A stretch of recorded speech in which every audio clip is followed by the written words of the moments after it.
सकाळी लोकांना जाणार होतं पण अगोदरच हेलिकॉप्टरमध्ये बिघाड झाल्याचं कळलं.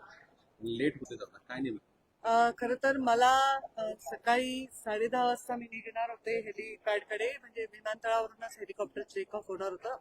व मला कळवण्यात आलं की जे हेलिकॉप्टर मी काल वापरत होते त्याच्यामध्ये काहीतरी बिघाड आहे. म्हणजे कालही असं वाटलं थोडं जुनं हेलिकॉप्टर होतं ते, आणि त्याच्यात काही बिघाड आहे. आता मी काय बिघाड आहे वगैरे टेक्निकल डिटेल्स मध्ये गेले नाही, आणि मग त्यांनी मला सांगितलं की ते दुसरं हेलिकॉप्टर मला पाठवत आहेत. तर तेही हेलिकॉप्टर पाठवायला थोडा विलंब झालाय, नाही तर मी बाय कार जाऊन पहिली सभा तरी केली असती. तिकडच्याही लोकांशी मी बोलले, सभा रद्द करणं शक्य नव्हतं, लोक वाट बघायला तयार आहेत. आणि खरंच आहे की आता ही कार्यकर्त्यांची निवडणूक आहे आणि त्यांच्या पाठीशी आम्ही उभं राहायला पाहिजे, त्यांच्या सभा घेऊन त्यांना ऊर्जा दिली पाहिजे, त्यांना ताकद दिली पाहिजे.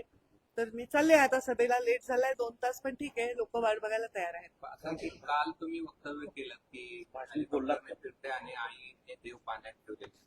नाही, म्हणजे लिटरली देव पाण्यात ठेवले म्हणण्याचा अर्थ असा आहे की माझी आई सतत लँड झाली का, टेक ऑफ झाली का, कारण शेवटी एवढी मोठी दुर्घटना जी झाली आहे ना, त्याच्यामुळे सगळ्यांचे मन हादरलेले आहेत, किंवा एक टेन्शन लोकांच्या मनामध्ये आहे. असंख्य कार्यकर्ते मेसेज करत होते, ताई विमान वापरू नका, ताई हेलिकॉप्टर वापरू नका. पण आता त्याला पर्याय नाहीये, शेवटी आम्हाला जास्तीत जास्त ठिकाणी पोहोचायचं आहे. तर कोणी काही काळजी करायचं कारण नाही. मी हेलिकॉप्टरमध्ये बसायच्या आधीच त्यांनी क्लिअर केलं होतं की हेलिकॉप्टरमध्ये काय प्रॉब्लेम आहे आणि बदलावं लागेल, तर त्यामुळे काही काळजी करण्याचं तरी कारण नाही. आणि काम तर चालतच राहणार. चरेवेती आम्हाला काम करत राहावं लागेल. दौरा उशिरा का होईना सुरू झाला. हो, दौरा रद्द नाही होणार. काही झालं तर